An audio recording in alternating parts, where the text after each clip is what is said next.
Hai, selamat datang di channel gua. Di video kali ini, gua bakalan bahas mengenai Sekai Seiko no Ansatsusa. Video ini adalah kelanjutan dari video sebelumnya. Jadi, buat kalian yang belum nonton video gue sebelumnya, kalian bisa nonton dulu di awal. Jadi, kalian bisa lebih paham tentang alur cerita ini. Dan juga, video ini bakalan menjadi spoiler buat kalian yang belum nonton anime atau baca manganya. So, peringatan spoiler berat buat kalian. Dan untuk kalian yang baru saja menemukan channel ini, silakan subscribe dulu channel ini supaya terus update dan juga berkembang. Oke, tidak usah lama-lama lagi, kita mulai saja untuk videonya. 3, 2, 1.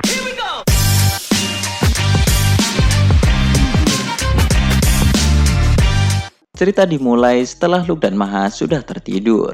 Saat ini, kesadaran Luke tiba-tiba berpindah ke sebuah ruangan putih yang pernah Luke lihat 14 tahun yang lalu, yaitu tempat Luke pertama kali dipanggil Dewi sebelum reinkarnasinya. Dan di ruangan itu, seorang Dewi yang sama sedang menyambut kedatangan Luke dengan mengatakan ucapan selamat atas pencapaian Luke dan perubahan takdir yang telah dia dapatkan. Menanggapi itu, Luke lalu mengatakan bahwa Dewi nampaknya tidak mengalami perubahan selama 14 tahun ini. Yang mana hal itu dijawab oleh Dewi bahwa itu karena kepribadian Luke masih tetap sama.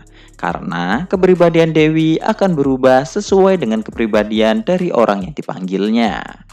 Luke sudah menduga hal itu. Tetapi Luke lebih tertarik dengan perkataan Dewi mengenai perubahan takdir sebelumnya. Dan Luke lalu mengatakan Luke sudah mengira bahwa pertemuannya dengan Tart, Claudia, dan Maha ternyata memang perbuatan Dewi. Karena Luke merasa bahwa bertemu mereka bertiga sekaligus merupakan sesuatu yang mustahil. Meskipun Luke sudah berusaha untuk mencari mereka. Dewi kemudian mengatakan bahwa dia memang melakukan sedikit manipulasi garis takdir untuk membantu Luke. Tetapi perkembangan hubungan dan ikatan emosi mereka semua itu adalah usaha Luke sendiri. Dengan kata lain, Dewi hanya mempertemukan orang-orang yang dibutuhkan Luke saja. Dan sisanya akan bergantung pada kemampuan Luke sendiri untuk memikat mereka. Mendengar itu, Luke kemudian menjadi merasa cukup lega. Karena jika emosi Tart, Claudia, dan Maha ternyata diatur oleh Dewi, maka hal itu akan menjadi suatu kehampaan pada hati Luke. Dewi kemudian juga mengatakan bahwa menurut sejarah aslinya, Tart, Claudia, dan Maha seharusnya sudah mati. Dan hari ini adalah hari dari kematian Maha. Setelah mengatakan itu, Dewi kemudian mengambil sebuah buku yang bernama Akashic Record, yang mana buku itu berisikan sejarah asli dari dunia tanpa adanya intervensi dari Dewi maupun Luke. Menurut buku itu, yang pertama mati adalah Tart. Setelah dibuang dari desanya, Tart pergi menuju ke wilayah Tua HD melewati gunung di musim dingin. Tetapi selama di perjalanan, Tart terkena flu dan juga kelaparan, yang mana hal itu membuat Tart mati sebelum mencapai wilayah Tua HD. Kemudian, orang yang kedua mati adalah Claudia. Setelah kalah dari perang, Claudia dibeli oleh seorang bangsawan mesum yang berpikir bahwa dia adalah orang yang berbakat dalam bidang sihir. Dan bangsawan itu ingin Claudia melahirkan ahli waris untuk dirinya. Namun, ternyata Claudia tidak bisa melakukan hal itu. Dan Claudia berakhir dengan dihancurkan dan kemudian dibuang. Dan yang terakhir mati adalah Maha. Kecantikan dan keimutan Maha telah membuatnya dijual oleh direktur panti asuhan kepada bangsawan pedofilia. Meskipun begitu, Maha adalah gadis yang cukup kuat dan dia berhasil menangani bangsawan pedofilia itu. Tetapi di saat Maha akan membuka tokonya sendiri, Maha malah dibunuh oleh orang-orang di sekitarnya. Setelah mendengar itu, Luke kemudian mengatakan bahwa itu berarti mereka bertiga akan mati jika seandainya Luke tidak bertemu dengan mereka. Dewi membenarkan hal itu, dan juga Dewi menjelaskan bahwa mengotak-atik takdir orang yang memiliki bakat dan kemampuan akan menjadi sangat sulit, karena hal itu akan mempengaruhi perubahan masa depan dan takdir dari beberapa orang juga. Tetapi hal itu akan berbeda dengan orang-orang yang tidak memiliki masa depan dikarenakan kematian muda. Dan dengan itu, Dewi bisa mengubah sedikit jalan takdir mereka. Dewi tidak bisa memberikan bantuannya secara langsung. Jadi, Dewi hanya bisa membantu Luke dengan mempertemukan orang-orang yang mungkin berguna baginya. Setelah mendengar semua cerita ini, Luke menjadi merasa jengkel karena mengetahui Tart, Claudia, dan Maha akan mati jika tidak bertemu dengannya. Kemudian Luke lalu bertanya tentang apa keperluan Dewi hingga sampai memanggilnya ke sini. Dan Luke juga ingin bertanya berbagai hal tentang dunia ini supaya dia bisa menyelamatkan dunia dari kehancuran sesuai dengan permintaan awal Dewi.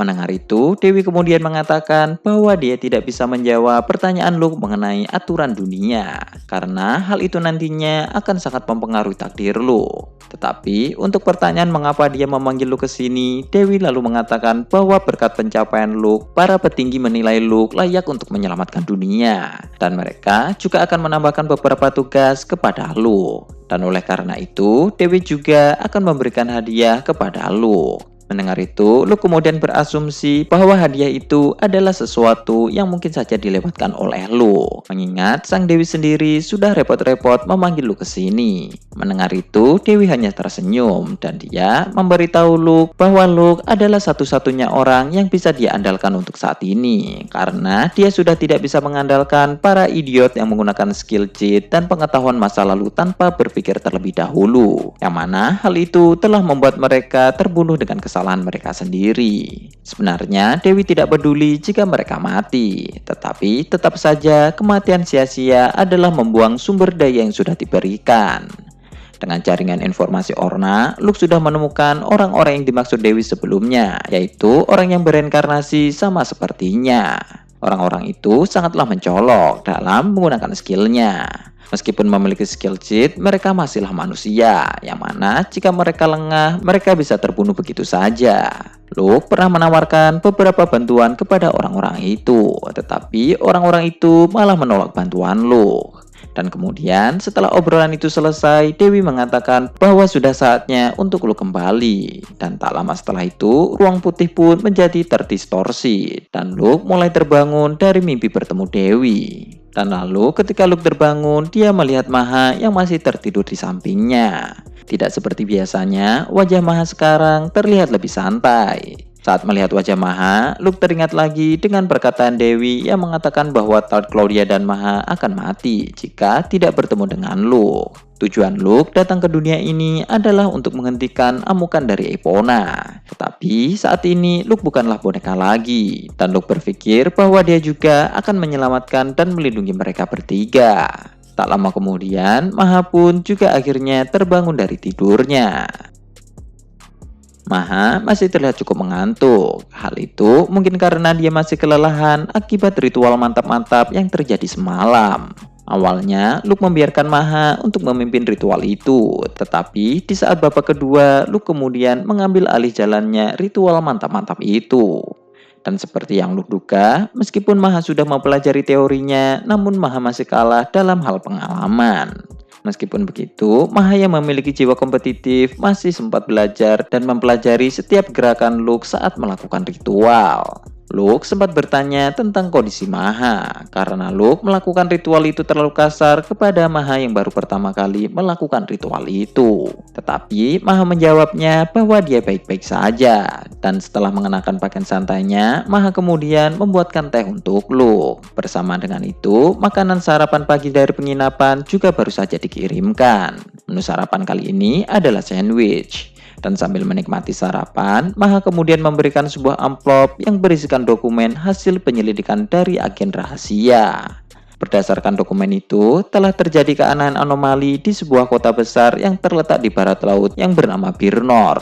Akhir-akhir ini sering terjadi gempa di sana, dan banyak orang yang telah dilaporkan telah menghilang selama sebulan terakhir. Tidak hanya itu, kabel jaringan komunikasi telepon milik Luke juga terputus. Padahal kabel itu cukup kuat untuk menahan serangan pisau Talt yang telah dilapisi oleh sihir. Mengetahui itu, Luke kemudian curiga bahwa itu adalah perbuatan dari iblis yang memiliki kecerdasan yang cukup pintar. Luke sudah membunuh beberapa iblis berturut-turut sebelumnya, jadi akan sangat wajar jika para iblis sudah mewaspadai Luke. Dan satu-satunya skenario yang terpikirkan saat ini adalah iblis sedang mempersiapkan rencana genosida secara diam-diam. Dan setelah persiapan selesai, iblis itu akan membunuh semua orang di dalam kota dalam sekejap, yang mana hal itu akan menciptakan buah kehidupan. Dan lalu setelah mendapatkan buah itu, iblis itu akan melarikan diri sebelum Luke atau pahlawan datang. Tanpa informasi lebih lanjut, Luke saat ini kesulitan untuk membuat beberapa spekulasi. Iblis kali ini lebih pintar daripada iblis sebelumnya, tetapi Luke kali ini juga memiliki jaringan informasi yang cukup cepat. Jadi Luke bisa datang tepat waktu jika terjadi serangan. Selain itu, Luke kemudian juga berpikir tentang mengapa iblis hanya menyerang kerajaan Alvan saja. Umumnya, jika iblis ingin menghindari bertarung melawan pahlawan atau Luke, mereka seharusnya memilih wilayah yang jauh dari kerajaan Alvan. Ketika iblis sebelumnya telah menyerang kerajaan Alvan secara berturut-turut, dan akan menjadi hal yang sangat aneh jika iblis keempat akan menyerang kerajaan Alvan juga. Setelah berpikir sebentar, Luke kemudian menyadari kemungkinan bahwa tujuan iblis hanya menyerang kerajaan ini hanya untuk membunuh pahlawan saja. Mengingat iblis Og juga pernah mengatakan bahwa dia datang dengan niat untuk membunuh pahlawan. Jika melihat ke masa lalu, serangan iblis tidak hanya terjadi pada satu wilayah kerajaan saja. Dan karena itulah, beberapa kerajaan telah membuat perjanjian dengan kerajaan Alvan untuk meminjamkan pahlawan jika ada serangan iblis di daerah mereka. Munculnya iblis dan Raja Iblis adalah bencana yang terjadi beberapa ratus tahun yang lalu. Dan setiap kerajaan memiliki pengetahuan mereka sendiri mengenai hal itu.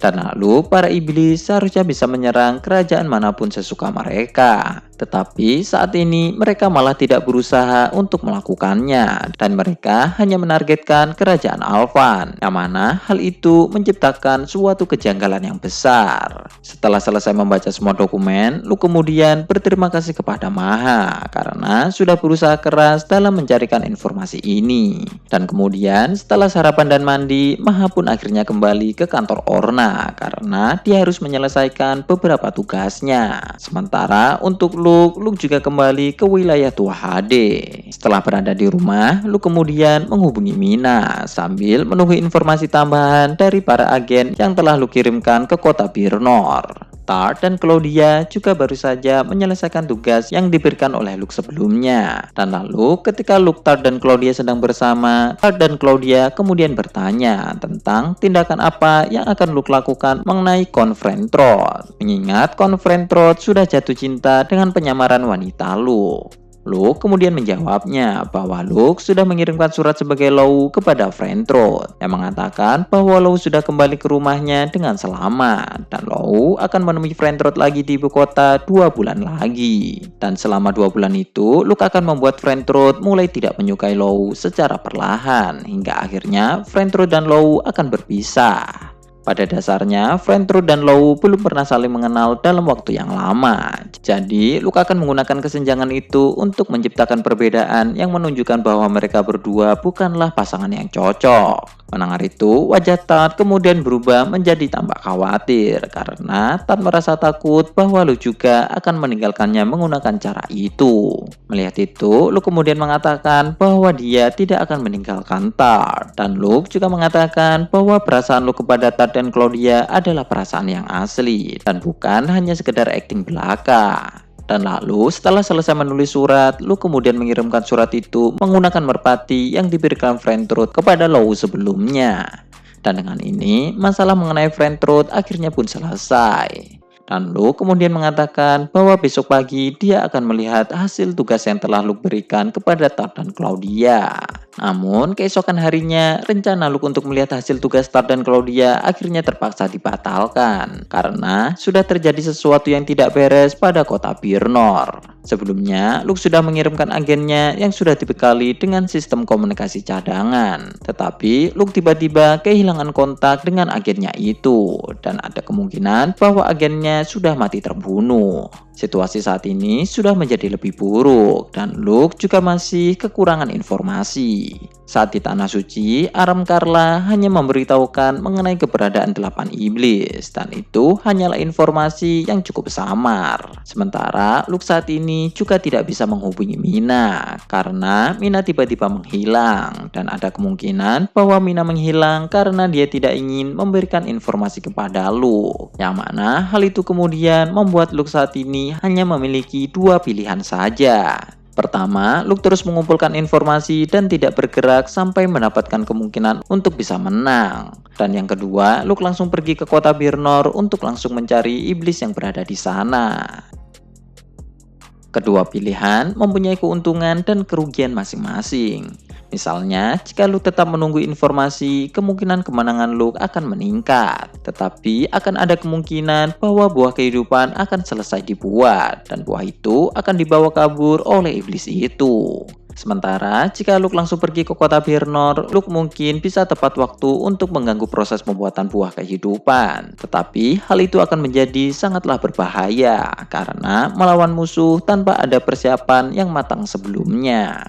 Dan lalu setelah memikirkannya, Luke kemudian memutuskan untuk pergi ke kota Birnor. Dan jika ternyata benar di sana ada iblis, maka Luke akan memilih untuk mengawasi terlebih dahulu dan tidak langsung menyerang iblis itu. Kemudian setelah sarapan bersama selesai, Luke lalu meminta Tart dan Claudia untuk melakukan persiapan. Kali ini Tart tidak membawa tombak lipat seperti biasanya, melainkan Tart membawa tombak sihir buatan Luke dan juga pistol miliknya.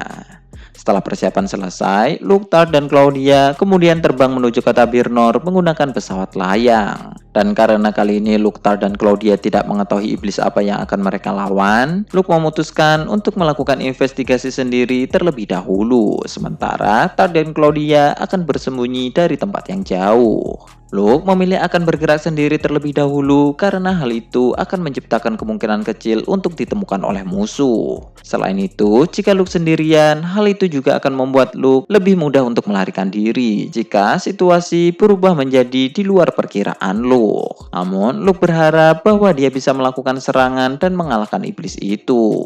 Berbeda dengan saat melawan iblis singa, Luke kali ini kekurangan jumlah informasi untuk melakukan persiapan yang matang. Meskipun Mina pernah mengatakan bahwa iblis singa merupakan iblis terkuat, namun Luke masih tidak bisa untuk meremehkan iblis lainnya. Dan lalu, setelah melewati perjalanan panjang, Luke, Tart, dan Claudia akhirnya sudah mencapai wilayah kota Birnor. Luke lalu menggunakan mata 2HD-nya untuk melihat kondisi kota itu sekarang dari jarak jauh. Dan ternyata sebuah bencana mengerikan telah terjadi pada kota itu. Kota Birnor saat ini terlihat sudah hancur dan tenggelam ke dalam tanah.